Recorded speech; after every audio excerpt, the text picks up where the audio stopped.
sont les unités, enfin, FSB. les unités du FSB. Et là, maintenant, il s'agit, comme c'est un territoire en guerre, de faire arriver l'armée. C'est pas simple à coordonner. Parce qu'ils se haïssent, depuis toujours, déjà à l'époque, déjà à l'époque soviétique. Et donc, comment on organise ça? Alors, il y a Dioumine, Alexis Dioumine, qui était l'ancien garde du corps de Poutine, qui est un homme du FSB, qui a été l'homme, par ailleurs, le grand organisateur de l'annexion de la Crimée, qui était un chef-d'œuvre dans son genre de guerre hybride, avec des petits hommes verts qui avaient enlevé leurs écussons et qui ont pris le contrôle de la péninsule, qui ont organisé un référendum bidon et qui ont totalement... Vous voyez d'ailleurs Dioumine à l'antenne. Voilà, mais... aujourd'hui, il y a une espèce, outre les problèmes logistiques classiques de cette armée qui est dure à la détente, pour parler crûment, se posent aussi ces problèmes de commandement qui, je pense, sont extrêmement complexes pour le moment, d'où le fait qu'ils ont créé cette structure, mais en même temps, et je terminerai là-dessus, en mettant Dioumine, Poutine s'expose encore plus largement, personnellement. Déjà, depuis le début de ce conflit, il aimait à se poser comme le chef militaire, le Void, comme Staline en son temps pendant la Deuxième Guerre mondiale. Là, il s'expose encore plus. Donc, ce qui va se passer dans la zone de course, d'une certaine façon, le touchera directement. Qu'est-ce que vous vouliez réagir à la positive? Oui, déjà, je ne sais pas d'où vient l'information concernant que les Russes avaient depuis 2 semaines. Je n'ai aucune source là-dessus, aucune info, sauf peut-être chez les Russes. Mais aussi, c'est une opération absolument surprise pour les Russes et on voit la réaction n'est pas encore là parce qu'ils essayent. L'armée russe, comme vous dites tout à fait justement, c'est pas l'armée réactive, hein, parce qu'il y a plusieurs niveaux de hiérarchie et avant que quelqu'un décide, il faut que ça passe et que ce soit validé dans tous les niveaux parce que personne ne va prendre la responsabilité. À la différence c'est pour ça que ça prend du temps, selon vous. Bien sûr, et ils n'osent pas. Ils veulent tous peut-être faire quelque chose, mais ils n'osent même pas montrer l'initiative parce que même en russe, il y a une expression qui dit que l'initiative est punissable. Donc, ils sont absolument immunisés contre toute initiative, surtout dans l'armée. C'est pour ça qu'il n'y a pas de réaction. Et une fois de plus, nous sommes en cours de l'opération. On n'a pas encore les résultats. Mais dans tous les cas, Poutine, il va... Vous savez, aujourd'hui, l'opération vers Pakrovsk ou dans d'autres villages, localités ukrainiennes, dans la région de Donetsk, c'est la seule possibilité encore pour les Russes de, comme on dit, garder le visage. Parce que dans cette situation, ils sont complètement humiliés. Ils ne progressent nulle part. Au bout de 2 ans et demi, cette énorme armée qui a fait tellement peur à tout le monde, à tous les généraux, tous les analystes, tout le monde en Occident, oh là là, rouleau compresseur, on les voit avancer à peine. Ils ont perdu plus de territoire qu'ils ne ont acquis depuis le début de cette guerre en Ukraine. Donc là, continuer sur Donetsk, c'est vraiment ce qu'il reste. Les autorités militaires, ils font tout pour ne pas dégager le front de Donetsk parce qu'ils savent que ça va s'écrouler.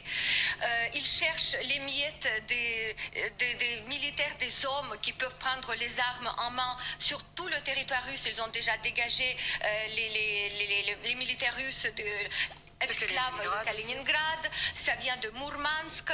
Aussi, on n'a pas dit, mais il y a déjà les corps, on a vu en tout cas les Ukrainiens. On voit que Moscou remobilise les forces. Bien sûr, il y a eu déjà les corps militaires de l'armée du Nord, avec les signes très distinctifs qui ont été détruits sur le territoire de course. Donc, ça n'annonce pas, mais il déplace. Là, les chiffres, les derniers chiffres en tout cas, ils parlent de 10 à 12 bataillons russes, totalisant environ 5000 soldats qui ont été envoyés en renfort à Koursk.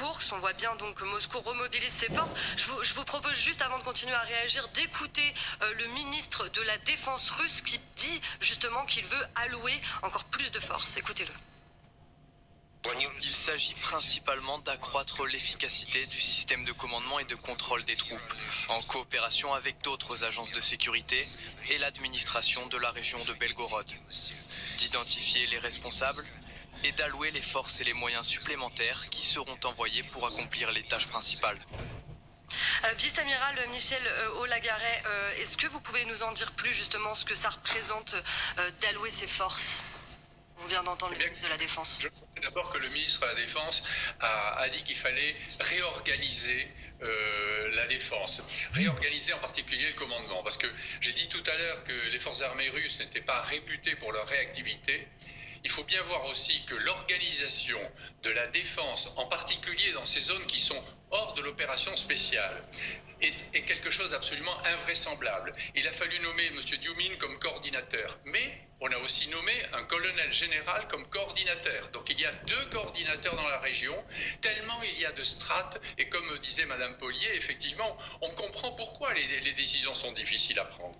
Donc vous avez là une réorganisation du commandement, réorganisation de la défense, et M. Belousov l'a dit avant même de parler de réallocation de forces. Ils ont bien conscience qu'ils sont extrêmement défaillants en termes d'organisation, car non seulement ce sont des FSB et autres organes d'État qui doivent intervenir, mais ce sont aussi des organisations interarmées. Il faut bien voir que dans cette opération-là, on ne parle pas beaucoup de la couverture aérienne, mais il faut qu'il y ait une coopération terre-surface, terre-air extrêmement élaborée, tant du point de vue russe que du point de vue ukrainien.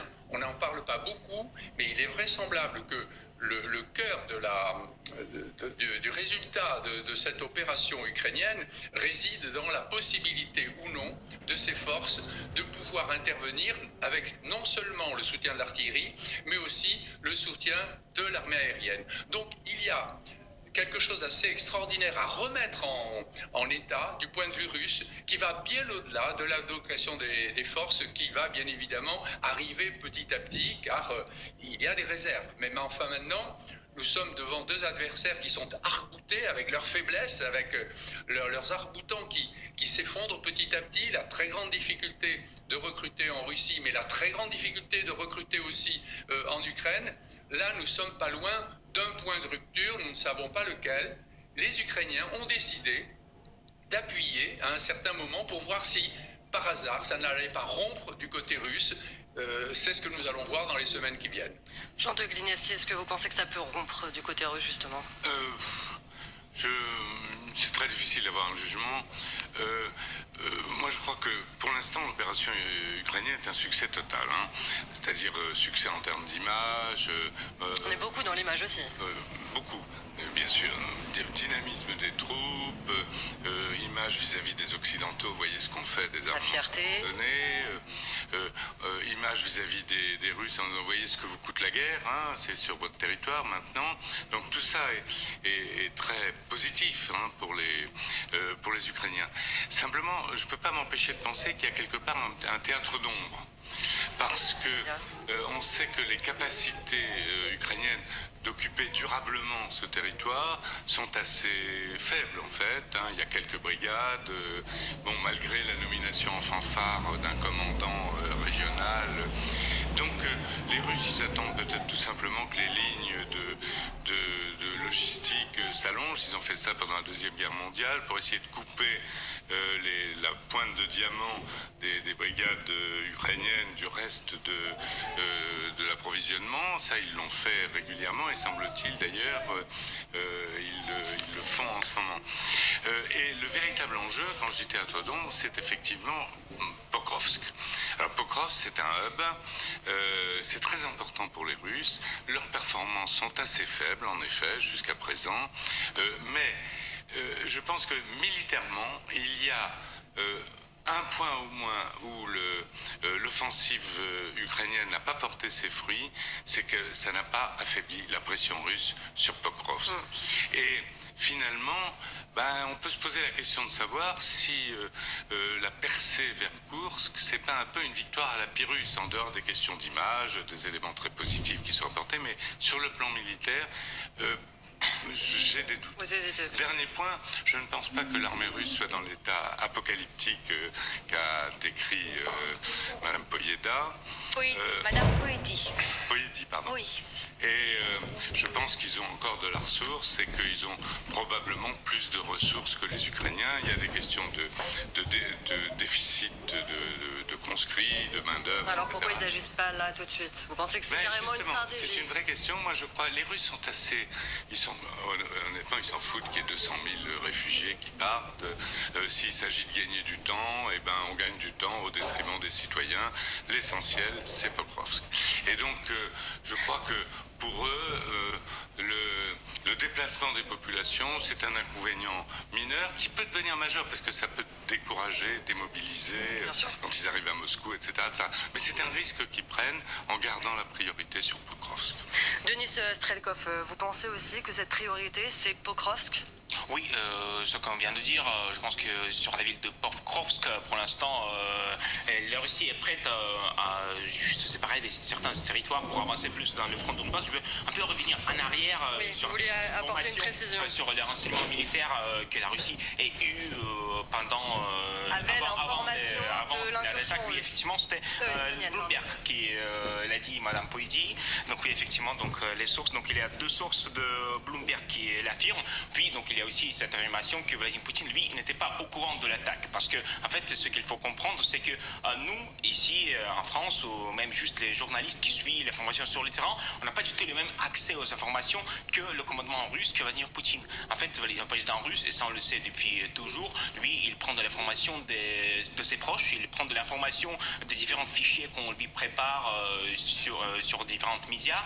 En fait, oui, bien évidemment, il y a des informations de renseignement fermées qui lui sont fournies, mais par contre, tout ce qui sort des sources ouvertes, donc comme des chaînes Telegram, comme donc des lui médias. n'était pas au courant, vous voulez dire? En fait, ça qui est dit par les médias, lui, il n'était pas au courant. Et en plus, même sur ce qui se passe sur le terrain, maintenant, y compris dans le champ politique ukrainien, il ne le sait pas. Nous, les médias, on le sait, on le communique. Vladimir Poutine, lui, en soi, il peut ne pas être au courant. En fait, la situation, vous voyez, soit c'est de la désinformation et ça ressemble beaucoup à la propagande russe parce que c'est la seule chose qui reste. On en parle depuis plusieurs jours aussi. Pour eux, oui, mais en fait, c'est la seule justification qui reste à dire, bah oui, un peu, on a fait un piège aux Ukrainiens, vous allez voir, mais finalement non. Sinon, s'ils le savaient, en effet, ce que je doute beaucoup, mais s'ils le savaient, ça montre à quel point ils sont dans les difficultés, qu'ils n'étaient même pas capables d'affronter et de préparer la défense de leur propre territoire. Mais bon, ça fait déjà 2 ans et demi qu'on les voit à l'échec dans ces régions parce qu'il y a eu plusieurs incursions, notamment des différentes unités de l'armée ukrainienne, comme les divisions de la Russie libre, par exemple, ou le corps Ruski Dobrovolchesky Korpus, c'est le corps de volontaires russes. Voilà, et cette armée, nous sommes en cours de l'opération, et quand on dit Pokrovsk, c'est l'objectif. Bon, qu'est-ce que ça va changer? Ils ont pris déjà Bakhmut, vous voyez, ils ont pris... Ça change quoi? Mais ça change rien du tout sur l'opération. Mais non, mais ils vont prendre Pokrovsk peut-être. Je le souhaite pas, mais même s'ils prennent, je ne serais pas étonnée que les Ukrainiens reculent un tout petit peu. S'ils le prennent, est-ce que ça ne se transformera pas en échec total pour les Ukrainiens? Non, mais les Ukrainiens, c'est pas un échec. Ils veulent Kiev, ils veulent pas Pokrovsk, ils veulent pas Donetsk et Lugansk. La Crimée, bon, ils en ont, mais ce qu'ils veulent, c'est Kiev. Il leur faut Kiev, parce que sans Kiev, la Russie n'existe pas. La Russie a construit toute son histoire, toute sa légende historique sur la Russe de Kiev. Donc le cœur, le génome de la Russie se trouve à Kiev. Donc ils ont besoin de Kiev. C'est la seule chose qu'ils veulent. Après, Pokrovsk, bon, même, ça ne change rien du tout. Là-dessus, je suis d'accord. Non, mais je vais revenir sur un autre point. Quel est le but, aujourd'hui, des Ukrainiens sur le territoire russe? Bon, ils sont maintenant sur une profondeur de 35 km. On va demander aux Russes, ils ne le savent pas apparemment. Il y a 2 semaines, ils le savaient. C'est très bien. Bon, ils ont plus ou moins mis des 100 et quelques kilomètres carrés, 10 fois la superficie de Paris, c'est très bien. Mais allez jusqu'où? Ouais. Est-ce qu'ils vont prendre Kursk? Avec très difficile. Avec les troupes qu'ils disposent, on ne les voit pas se lancer dans une guerre urbaine et assiéger Kursk. Ils vont prendre le monument qui commémore la gigantesque bataille de chars de juillet 43. Ça n'a pas grand sens. Alors éventuellement la centrale nucléaire, une bombe à retardement. Vous voyez pas vraiment le but. C'est type Tchernobyl. Ce qui pourrait éventuellement échanger ensuite contre celle de Zaporizhzhia, qui est sous le contrôle des Russes en Ukraine.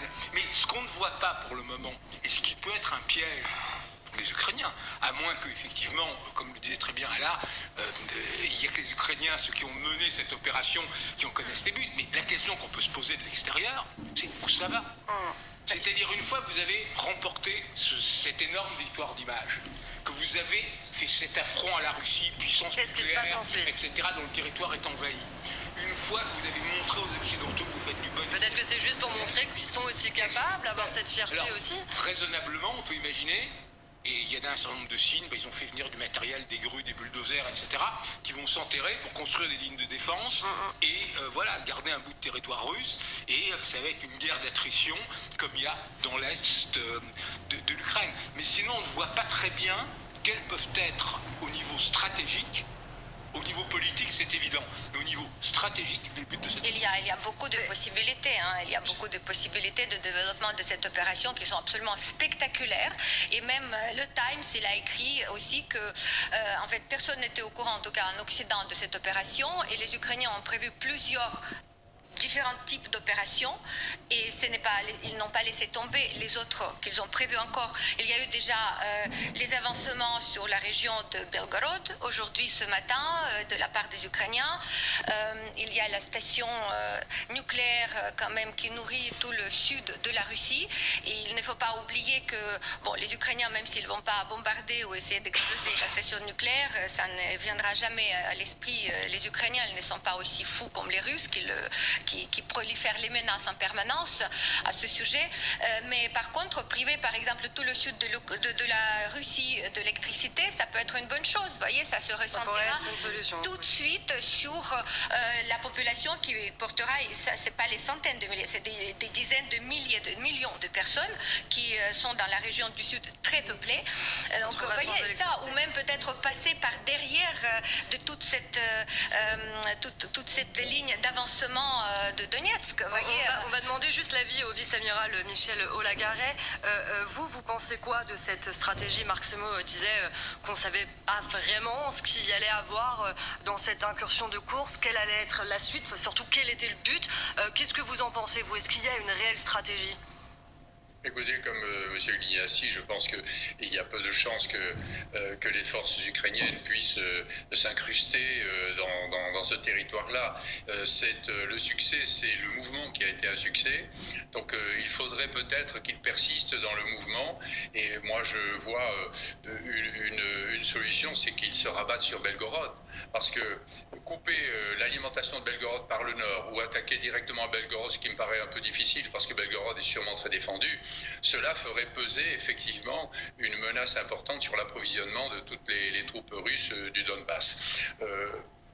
J'avais avancé effectivement l'autre jour l'idée qu'il pourrait s'attaquer à la centrale de Koursk, mais elle est d'abord très loin. Ensuite, comme cela a été souligné, ils s'attaqueront sûrement pas directement à la centrale. En revanche, tous les réseaux d'énergie et de distribution, les grands transformateurs, etc., peuvent être là véritablement des cibles. On n'attaque pas la centrale, on attaque tous les grands centres de distribution électrique. Et ça, comme ça a été souligné, vous privez un certain nombre d'oblasts, 4 ou 5 oblasts du sud de la Russie, d'alimentation électrique, de la même façon que Zaporijé a fait effectivement priver d'électricité l'est de l'Ukraine. Donc il me semble qu'il faudrait peut-être, mais je ne sais pas quel est leur objectif, vous l'avez souligné tous, quel est l'objectif militaire de ce coup. Il me semble qu'il faudrait continuer dans le mouvement, ne pas s'incruster parce que là petit à petit les forces russes viendront et puis petit à petit les submergeront parce qu'ils ne pourront pas non plus établir des lignes de défense très fortes.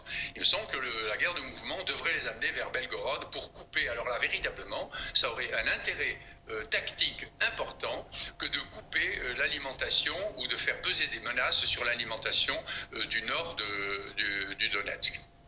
Merci beaucoup, vice-amiral Michel Olagaret, d'avoir été avec nous. Je rappelle que vous êtes ancien commandant de l'école navale et ancien directeur du Centre des hautes études militaires. Merci d'avoir été avec nous sur LCI. Je me tourne vers vous, Jean de Glignasti. Est-ce que vous en savez plus sur cette stratégie de cette offensive? Est-ce que vous pensez qu'il y a un but ou il y a ce côté d'être fier et d'être capable? Écoutez, ce que je peux dire, c'est qu'on n'étire pas ces lignes, c'est risqué. C'est pour ça que l'hypothèse Belgorod de l'amiral Olagaret est très séduisante, mais en fait, à vrai dire, on n'en sait rien. Ce que je voudrais dire aussi, c'est qu'il y a un peu un double théâtre d'ombre. C'est-à-dire que, comme l'a dit Madame Poyet tout à l'heure, c'est vrai que la chute de Pokrovsk, ce que les Russes cherchent, c'est l'effondrement du front ukrainien. Or, ils ont un mal fou. Donc, même la chute de Pokros ne conduira pas à l'effondrement du front ukrainien. Donc, c'est une victoire, mais c'est pas une victoire, c'est pas la victoire. Ça ne représentera pas un échec pour les Ukrainiens. Enfin, un échec total, je veux dire, pour les Ukrainiens. C'est pas, en tout cas, le but que recherchent les Russes. Ils voudraient plus, et je ne pense pas, on ne sait jamais, mais je ne pense pas qu'ils y arrivent. Et du côté ukrainien, il y a ce doute sur les buts de guerre. Je pense que jusque-là, la guerre a été menée avec intelligence et subtilité par les Ukrainiens et qu'ils ne feront pas l'erreur d'avoir les yeux plus gros que le ventre et de se faire couper de leur base, etc. C'est pour ça que l'hypothèse Belgorod est importante. Les Russes ne laisseront pas Koursk prendre, ça c'est sûr. Je ne sais pas s'ils pourront défendre Belgorod, qui a déjà été prise, enfin en tout cas presque prise par une poignée des volontaires d'Ilya Ponomaryov. Je ne sais pas s'ils pourront la défendre. En tout cas, ils devraient avoir ça en tête si on en juge par les analyses de l'amiral Olegaray. Alors on verra bien sûr ces prochains jours ou prochaines semaines les avancées et ce qu'il en sera. En tout cas, on en vient, je voudrais vous montrer ces images très marquantes qui ont inondé les réseaux sociaux ukrainiens depuis le tout premier jour de l'invasion. C'est le nombre grandissant de prisonniers russes qui sont faits par les Ukrainiens dans les champs, les hangars, les bâtiments. Des dizaines, centaines, souvent conscrits, ont été capturés par les Ukrainiens. La dernière prise en date, non des moindres, on en a parlé, c'est 102 militaires russes, des conscrits et des Tchétchènes qui ont été faits prisonniers. Il s'agit de la plus grande capture de prisonniers depuis le début de l'invasion russe. Denis Strelkov, est-ce qu'on sait le volume de prisonniers et de conscrits? On sait qu'il y a au moins une centaine, comme vous l'avez dit. Donc, il y a certaines sources qui disent effectivement qu'on peut en compter des centaines, mais pour l'instant, l'Ukraine ne communique pas très